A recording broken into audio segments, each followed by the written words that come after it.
never blamed the education system then also, neither blame it now. Very, very thankful to God for giving me parents who were so progressive. One of my teachers, the economics teacher, was the most influential person in my life then.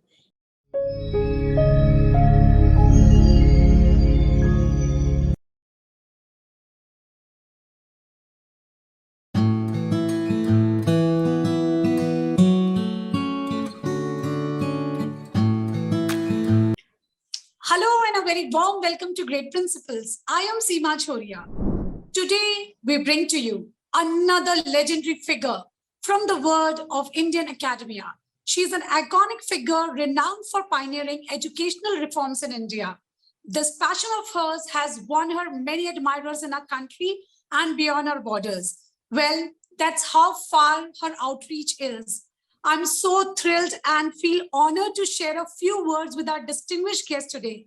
Come on, let's meet this trailblazer personality. We are honored to welcome Ms. Revathi Srinivasan, Director of Education, Singhania Schools and Principal of Srimati Sulochanadevi Singhania School, Thane, which is one of India's most premium educational institutes.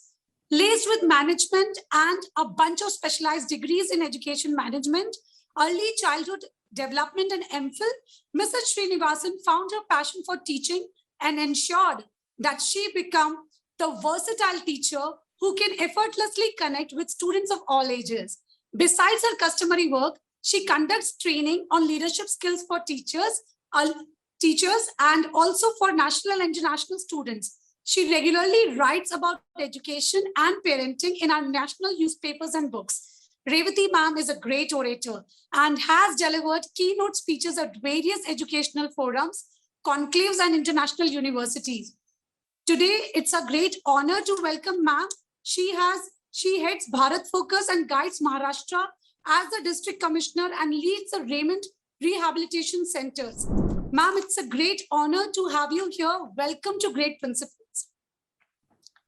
Thank you very much for inviting me, and a big namaskar to all our viewers. And it's absolutely a pleasure to talk about education at any time. So I think that's what drives me here. Thank you, ma'am. Revathi ma'am, it is said that a person's childhood play a key role in deciding what career option we choose as an adult. So we would like to know something from your early years, your school life, and how your career progressed in education. Well, I had a very nice childhood. I would say a happy childhood is what I'd like to say. I come from a family of defense professionals and scientists, and therefore had a very, very normal upbringing, moving bag and baggage every 3 years. So had the length and the breadth of the country and seen it all. And I think went to some of the defense schools as well. And I really loved what I did in school. Never blamed the education system then also, neither blame it now. So that's the person I am. But yes, we had a very simple philosophy at our homes that we always spoke our minds. And it was always an open talk in the evening when we all gathered back from our school or workplaces, as the case may be. And so as children, we were not told not to speak this and not to speak that. So we had a lot of freedom when it came to speaking and expressing ourselves, and or whether it was in participation. Back then, I think you can understand there would have been some kind of a gender differentiation, yet there was no restrictions for us. We were a very, very progressive family, and I'm very, very thankful to God for giving me parents who were so progressive, because I wouldn't have done anything of what I'm doing if it was not for that kind of thoughts that came into me at that early stage. And went off to college again and stayed in a hostel, mingled with people of all communities, and that's how I grew up. So my childhood was in Delhi, Cochin, and of course a part of it in Visakhapatnam. So that's how I would define my child. But I learned certain things from my parents, and that was one of the greatest lessons was the lesson of humility. So My father being a defense scientist, he was a contemporary of Dr. Abdul Kalam, and we used to have Dr. Rajaramana home for lunch and those kind of associations with very great scientists. So the thought process in the house and discussions in the house loomed large on scientific topics or on happenings around and on strong values. And everywhere I saw strong value system coming. And I think that was a great influence for me on my own thought process, on my own actions later in life. And no matter what crossroads I came across, I was able to use my wisdom and discern between what is right and wrong and move what I thought was best. And I think that was it. From my parents, I also learned good decision making. I also learned quick decision making and how important it was in life. So these are lessons that I learned. And I also learned one more thing. I again belong to a family of high achievers. All of them were IITians. And I was the only non-IITian in the family. But no one ever asked me till date, why did you not go to IIT? And I think that's the most beautiful lesson that I learned, that never question your child's choice. And still, I would say worst because I chose humanities in a time when people thought only duffers take humanities. I'm talking about so long back. Right. So it was like that at that point of time. So they thought that people who were good, stood well in their academics would take sciences and otherwise would take commerce. But humanities was not, definitely not for rankers. And I was quite good in my academics. So despite that, taking that was something quite, it made heads turn round. But my father, again, being a high achiever, a lot of government awards to his credit, it also taught me how important it is that all these are just a part of one's life. You take them in your stride. Yes, they are ways of telling you that be happy, somebody's recognizing you. But at the same time, you have a long journey. Your journey will have highs and lows just like anybody else's. And your recognitions are all ways of telling you, yes, you're on the right track. Just proceed. You can still fall, but just pull yourself up and take it up. That's what it is. So I think that's the lessons that I learned very early in both my school and college. I got into a school for teaching when I got married. So a few days, a week after I got married, I landed in Mumbai, where my husband was placed, and he was in Chennur. And for the first time, I had seen Mumbai. So it was exciting for me because for me, it was a land of stars. And I thought I would bump into a star every day. Alas, I haven't yet bumped into one like that. But I really had thought, and as a 22-year-old, that's what you would think. And I said, okay, this is what life is going to offer. But I just walked into one of the schools, a convent school, and I said, I'd like to teach. Looking at me in jeans and a kurta, the sister wondered whether I was going to be doing this seriously. So she gave me the poem called Daffodils to teach. I walked into a ninth standard class to handle a class of 60, and I took my first lesson of my life, the Daffodils.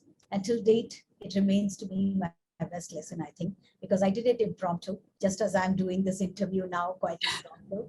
And it went off very well. And the next day, I knew I was back in the school working. And of course, from after that, I made a few major changes in my life, moving across from Mumbai to Tokyo, coming back in Dubai and Abu Dhabi and experiences like that. But I think on the whole, I'd like to say that I took up the courage. At 26 and 27, I started new schools in Thane. They still are there, the DAV school and the Lokpuram Public School. Both was the schools where I was a founder teacher. I wasn't the person who started it, but I was a founder teacher. So right from working on the uniforms to the rules and regulations, we did it all. So I think that those are beautiful moments that made me the person I am. What a beautiful journey, and ma'am, very important parenting lesson we learned as you were turning the pages of your life. that how important is the family atmosphere, the exposure, and the people you're surrounded by in shaping your career choices going ahead. They actually mold you as a person. So to all my parents out there, please be very supportive. We mentors in those days, ma'am's parents supported her decisions, and today, we call ourselves as a very supportive parents. So we should respect the decision choices of our children and give them that exposure. We can see where ma'am has reached today, and hope same for our children, given that we also give that support and values and exposure in our family. I must intervene over here. I must say why I chose to be a teacher. One of my teachers, the economics teacher, was the most influential person in my life then. And till date, I revere her. She taught economics so beautifully in grade 11 that I just decided that I needed to pursue that. So I think sometimes it's your teacher, how simple. She was from a very simple background, and not that kind of highly well spoken of, and or a great orator or anything, but she made things so simple and interesting that I actually loved her, and I took the subject throughout my life. I did my master's in economics thanks to Lalita Ramachandran. Absolutely, ma'am. A child spends almost 7-8 hours of his daily day in school. So teachers, school, parents all have influences in shaping the child and his career choices in future. So going ahead, ma'am, we have heard high praises of your reformative work in Indian education system. So here we would like to know, what is the philosophy of your school and what makes it unique? Okay, the philosophy of my school is very simple, but it's very profound. It says, offer equal opportunities to all so that each one of them rise to their fullest potential. When I look at the school ecosystem, it consists of teachers, parents, and students. And we must ensure that there are enough opportunities so that each one of them bloom and they realize the potential within themselves. So I think though the thought is simple, it really has great meaning and it has great impact on the way we think and the way we are taking our system forward. When it comes to the second part of the philosophy, it also says, पढ़ लिखकर ज्ञानी बनने से पहले इंसान बनो. And I think that's again a very profound thought. Especially now in the wake of all these highs and lows that we've been seeing in the last 1.5 years, how important it is for us to remember that we need to be first human. And once you do that, and when we have that insaniyat, as I call humanity in us, I think we are able to reach across to more people and influence more people with the right kind of thoughts and right action. So I think these are the two major philosophies. But apart from that, it stood its ground thanks to it being a completely inclusive school. An inclusive school because it has children from all walks of life, socio-economic backgrounds, and even in our forms, we don't ask for the creed or anything of that kind. So I think it has had such a good influence on the children's thought processes.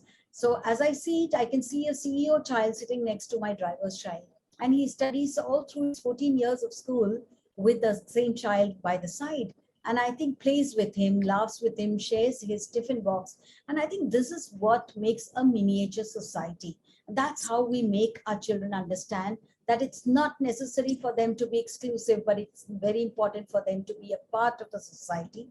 Not only understanding others' thought processes, their lifestyles, their cultures, but also being able to blend with everyone easily, irrespective of their age, the caste, the community they belong to, and even be able to express oneself without losing one's temper when you are differing in your opinion.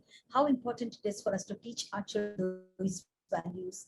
And if that is happening in the school as a part of the philosophy, I think what great. And I think that's the greatness of the school, that it accommodates everybody, and I think that's what I like about the school as well. Absolutely, ma'am. At an early age, when children love to understand, to respect the differences, they start valuing human beings.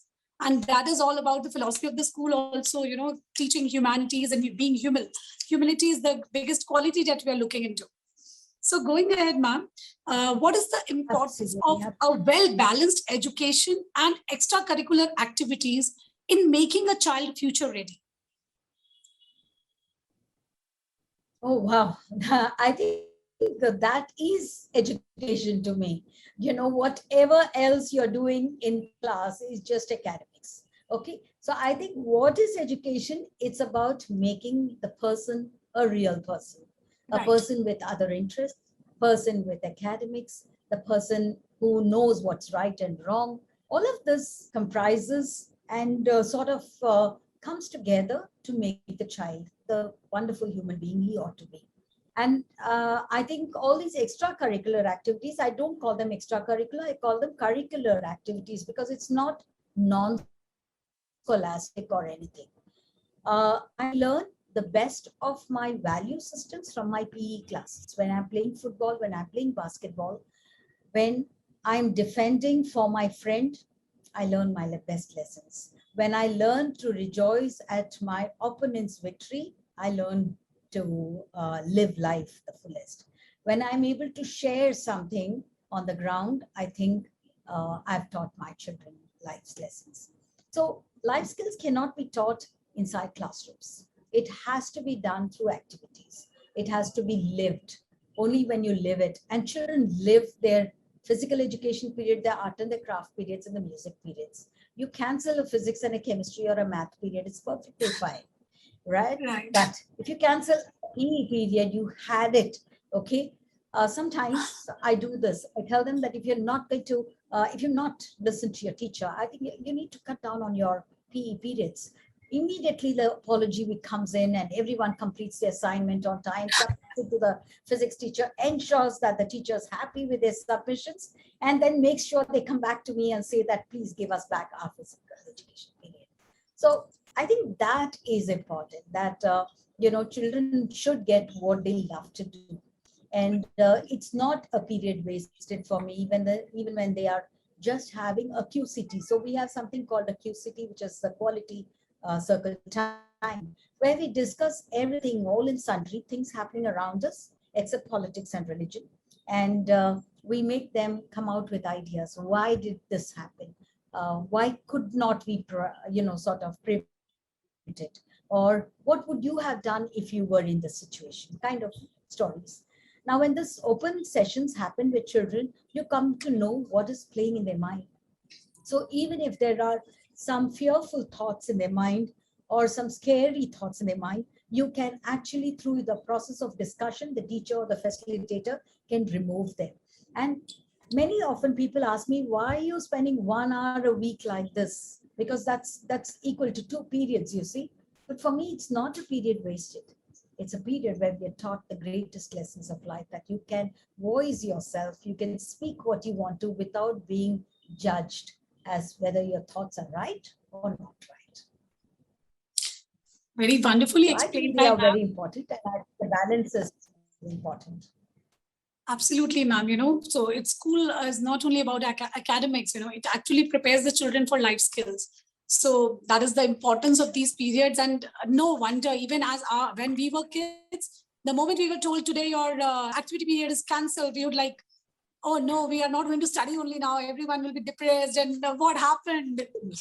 So rightly said by you, ma'am. And so going ahead on this note, ma'am, we also came to know another trait of yours, that you are very tech savvy. You are a self-acclaimed prosumer. So ma'am, here I would like to ask you, how has this pandemic, the virtual education, affected the education system and the academic performance of the children?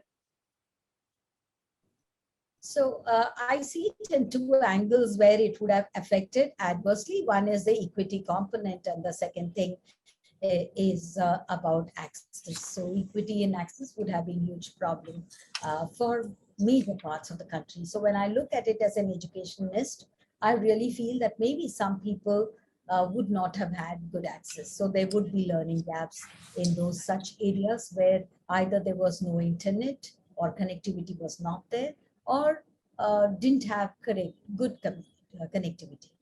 On the other hand, I also see shortage of devices. So families would have faced shortage of devices. And I look at it like this, that every school leader should take it up on her own or his own to ensure that no child is left behind. I think if we have followed that to a large extent, we would have been successful. For example, we had arranged for devices. We had made arrangements with a sort of kind of a mutual exchange kind of a thing.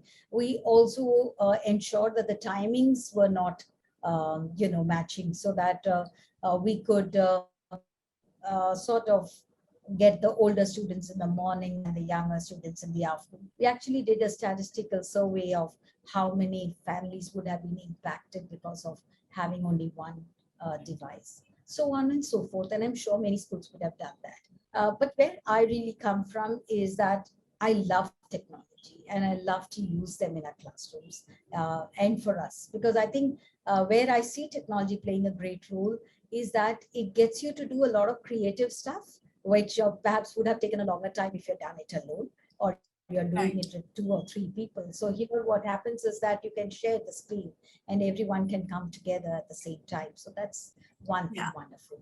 So not only am I a consumer of technology, but I also producer of technology, because I've also run the Singhania education, which has its own edtech.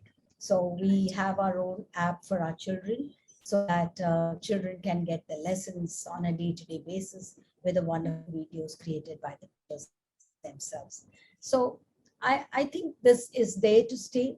At the same time, one shouldn't be grumbling and cribbing about learning gaps. I think we need to, as and when we are able to assess the situation in our classrooms, we need to fill in the gaps. So I think that is very important. Accept, embrace technology, and just start using it without the fear of, saying that, or without the fear of losing one's job. Because very often people say computers will replace, nothing will replace anybody, take it from me. You cannot replace teachers, no matter whatever you say, because they are the base. Okay, so never have that feeling that maybe there would be some kind of a setback if technology comes in. Technology cannot bring about a setback. For that matter, no one can. Okay, so teachers, just be there. You are edu warriors, as I have always said that. You are the torch bearers for the country. You have to give children newer thoughts, make them debate over it, and lead them the right way. Let them be more ethical. And I think that's the world we are looking at. Right. So rightly said by you, ma'am. Whatever happens, the one thing we all have realized, technology can never replace teachers. It can be a facilitator, definitely, but yes, it could never, ever replace teachers. On this note, ma'am, we move ahead to our very interesting segment of the show, which is called the rapid fire round. Here you have to answer in one word only. Yes? Only one word. Okay. Only one word. And see, my first question requires 3 words. So name 3 qualities in potential school leaders that we never had before. Can you come again? 3 qualities of school leaders that we never had before. Yeah, potential qualities in school leaders that we never had before. I think one quality that was never there is being a true visionary. Today, principals are all visionaries. Many of them plan their own activities for the schools, and I think for me that is one great quality. The second quality that I see in today's principals are risk takers. Okay, you need to be great risk takers to be the head of an institution. It's no longer the day that you said that you have a job from 9 to or 8 to 4 and you go home, not at all. Okay, and you don't know where the element of risk is. So you have to be very well informed. The third, I think, comes from the fact that you need to be an entrepreneur of sorts. Okay, that wasn't there earlier. So a school means you were just a school. Okay, you ran it, you made children appear for board exams and got the best results and got applauded for it, right? But today I see myself also as an entrepreneur. I would say an edupreneur. Okay, because when I'm doing my own edtech, I'm looking at what I can make that my children at Singhania schools will get more benefited, right? And would help them so that I can do away with any frills that parents would like to have. So on my app, I also have physical education. I have yoga, I have Russian ballet, I have French, I have German, I have all, whatever I think that children should know. Should have. To me, I believe uh, the school has given me the freedom to do that and turn an entrepreneur of sorts that perhaps I would not have thought of earlier. So for me, these three qualities are something that, is more rapid now, and you can see it. Right. Going ahead to the next question. Who, as per you, here we will require the name of the person, is the current school principal we can hail as the torch bearer of Indian academia? I know all of them so well, so I can't really name a person. Okay, and I'm going to give you the reason why. Because everyone in their own circumstances, in their own environment, and keeping in mind the needs of their children are all torchbearers. Okay, and each one of them is trying to do something in their community of students. So how can we name one? The second, if anyone knows me very well, and you know me quite well, you will say I'm a person who never believes in comparisons. Okay, I just don't believe. Even when Singhania school was ranked #1 in the country, in Mr. Dilip Thakur asked me, how is it that you're the only one I've seen who was not excited? It's not that I'm not happy. I'm happy, but I never would scream and shout in delight and do that kind of stuff. Why? For the reason that under the environment that each one is a leader, each one is a ranker, each one holds the trophy. So, sometimes, because I do visit a lot of rural schools and a lot of Adivasi schools. In fact, 2 of the schools I've adopted and I'm training them as well. They're doing the very best, but they will never get the face they'll never get to see the name and the fame that others would get. So I would like to acknowledge over here every school teacher and every school principal. Each one of you is a torchbearer. Remember that. Each one of you have a whole lot of followers. So always remain iconic by doing the right things and saying the right things. So here, ma'am's vision. So sorry, I didn't give you a direct answer. Ma'am, but here, since this was not a direct answer, we very much align with a similar vision of, as you rightly said, every principal is a torchbearer, and so is what Great Principal doing. We are trying to spotlight every principal whom we can, whether it is from rural areas or from, as you said, from a tribal area. So this is where our visions are aligning. So, so that's wonderful. I'm so happy about it, and congratulations on that. Thank you so much, ma'am. So going ahead on our questions, what is the right form of education? Individualized model or one model for all? One model for all is gone. That's not there at all. So I would like an individualized learning to one extent. I would like to add over there, I would want it to be differentiated. I really would want that to be differentially. And if at the end of it, if we can personalize it, this 3 combination is fantastic. So individualized, differentiated, and personalized learning is what as ma'am believes in. All right. Yeah. Going ahead, do you recommend learning foreign languages at school level? Though I love foreign languages, I wouldn't recommend it. I would want children in India to know Indian languages first and then learn foreign languages. This comes from the fact that I think, as we really know about this, that mother tongue, children sometimes do not even know their mother tongue. I want their children to know their mother tongue and speak it correctly. They should also speak Hindi correctly. They should also know at least 2 or 3 Indian languages so that they're able to appreciate the literature, the culture of that particular state and the language itself. And I think that is priority. And then, yes, beyond that, you've done about 5 languages. I would say go ahead and learn a 6th language, and that would be a foreign language. It is according to one's interest, okay? But learning the foreign language for the sake of learning it or for the sake of saying that I'm doing French and German and things like that is not something that I would take very well. So this is a fad which very soon fades away also. So learning a foreign language for necessary is different story, but first excel in your mother tongue and the other Indian languages, if you could, and then proceed for foreign languages. Rightly said by ma'am. So going ahead, ma'am, do children need a teacher or a mentor more in today's days? A teacher mentor is what I look for.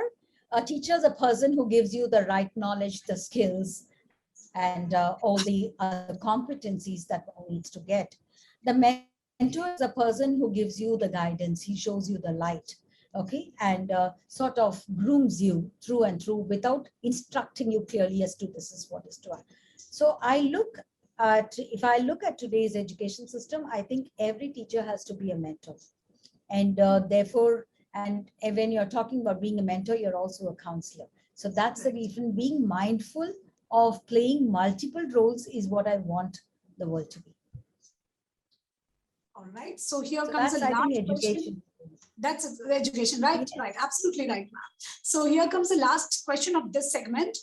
Would you recommend a vocational syllabus or a theoretical curriculum for next gen India?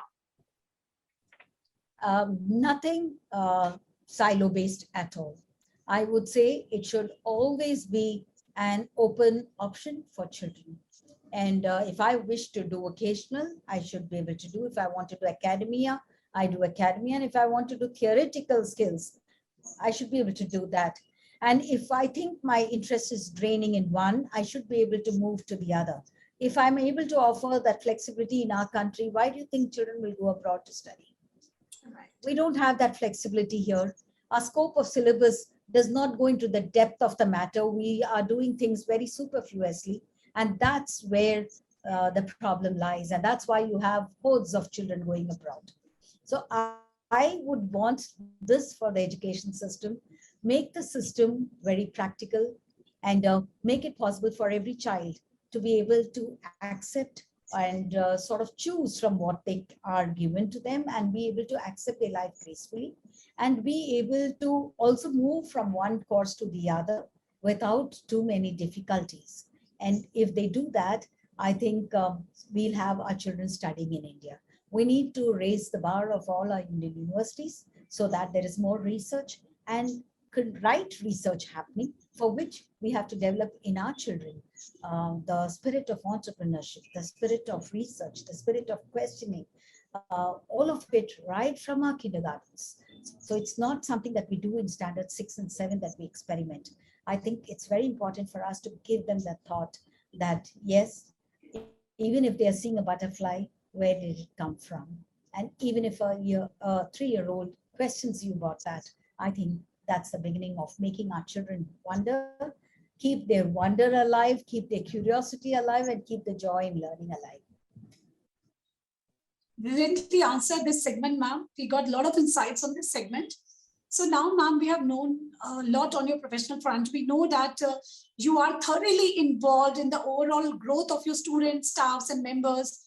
But, you know, there are a lot of interpersonal skills and brilliant management skills that are few of your proficiency.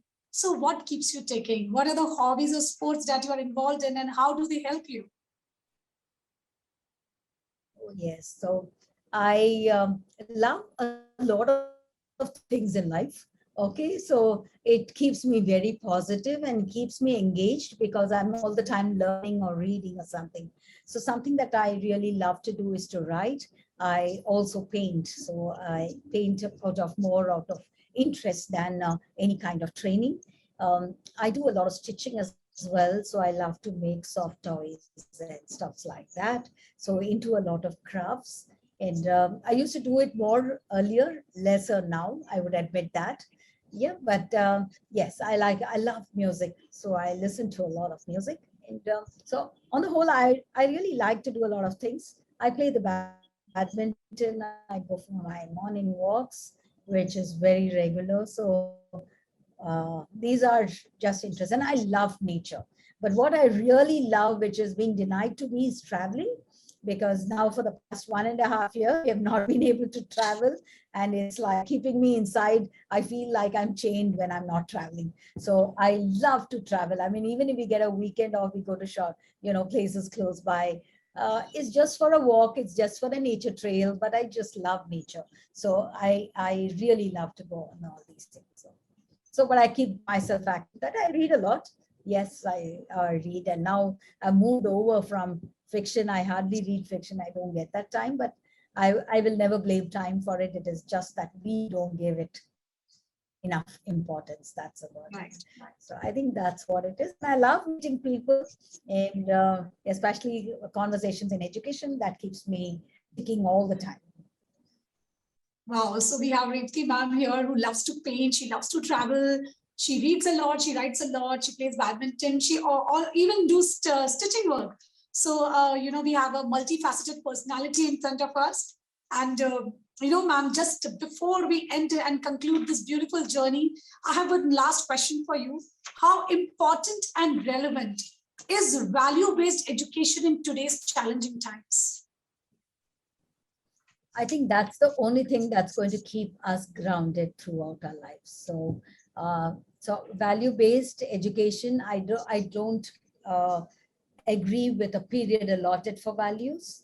So what I see is that as when we are at home and the children are at home, and when we as adults, as parents, are talking to each other, we must know what we are talking and be conscious of what we are talking. The language we use, the even the sign languages that we use, the body language that we have, each of them plays a very important role in impacting what the child believes life should be like, right? So even in school, that's why I am very particular that even in school, teachers use the right kind of language, because the minute you use something very casually and it's just dropped in, child will learn to pick up that language. Similarly, when we are talking about people and their actions, or we are finding faults with somebody else, our child learns that it's important to find faults, or learns further still that when I am caught with something wrong, I know what kind of an excuse I can give to come out of it. So children will learn to manipulate. So Right. that's the reason why I always advise parents, teachers, and adults in the society, please don't discuss things which are not really good for children to listen in front of them. Discussing teachers, for example, or their teaching styles, or teachers discussing parents or their parenting styles, both of them is taboo.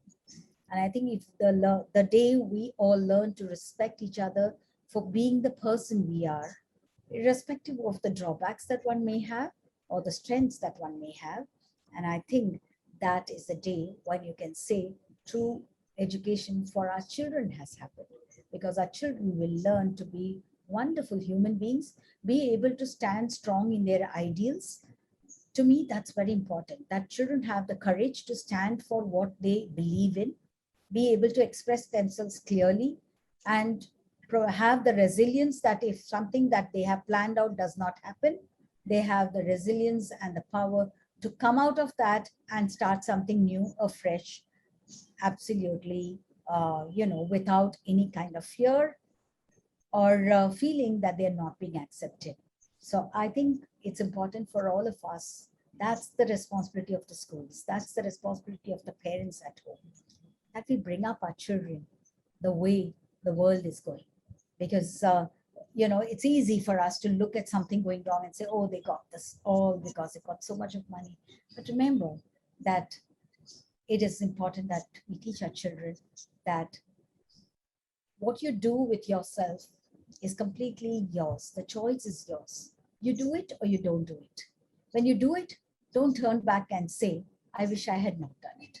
And when you have not done it, don't turn back and say, I wish I could have. The opportunities were plenty. These opportunities may be the challenges too. But if you take on the challenge, believe in yourself, I think you will go and charge ahead. Forget about walking ahead. Just charge ahead and you'll do great in life. And I think your success formula has to be defined by you.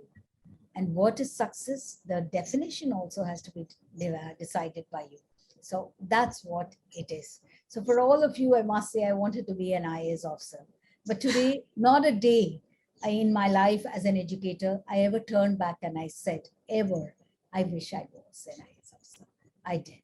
Okay, why? Because I've just made this place, my school system, things that I would have wanted to do otherwise. I tried to do it in my system. So I tried to be an entrepreneur of sorts. Okay. And that is why Singhania School is proud to have today a full-fledged aquarium. We have a complete therapy center which has got all possible therapies for special children. We also have wonderful indoor sports facilities because I love sports, though I may not claim any, but I love it. So I've just done it. So everything was possible because I dreamt of it. And I thought, I am now here. I need to move to the next step. I want each child to think that way. Don't ever think that you don't have something that others are having. That does not define you and doesn't make you. You make your space, make your choice, and move ahead. And parents and teachers are only there to support you. We are the gardeners. We can only nurture you. The plant is you. You will grow tall into a tree. Thank you. Wow, brilliantly, very beautifully explained here the importance of values. And yes, a very important message again, that if you cannot dream where you want to be, no one else can. Yes. So believe in yourself, have faith in yourself, and do not regret any decision. Whatever happens, life is full of opportunities and challenges. It's what you seek for, where you want to be. So very brilliantly answered by ma'am this segment, and I'm sure all my viewers are going to be benefited with this. So today it was like an exceptional day for Great Principles.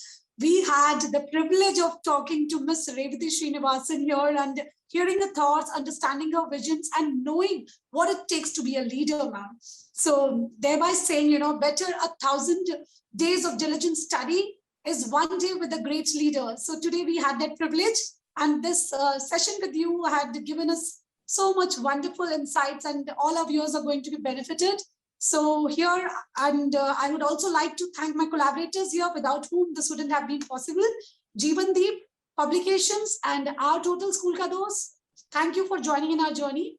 And thank you so much, ma'am, for giving us your valuable time. Thank you.